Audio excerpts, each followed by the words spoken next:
How to fix Google Meet screen share not working on Android phone. Hello guys, today's video I'm gonna show you how to fix this problem easy and quick on any Android phone. First, open Play Store and then type here Meet, and if you find here updates, just update your Meet. Now let's move to the next step.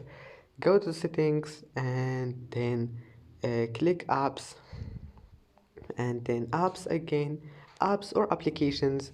And now type here Meet, click on it, and now click this one, draw over other apps, click on it, make it enable it, and that's it. Now click force stop and go back, try again, and if that doesn't fix your problem, click permissions and give it all of those permissions, and that's it. Don't forget like, and see you in the next video.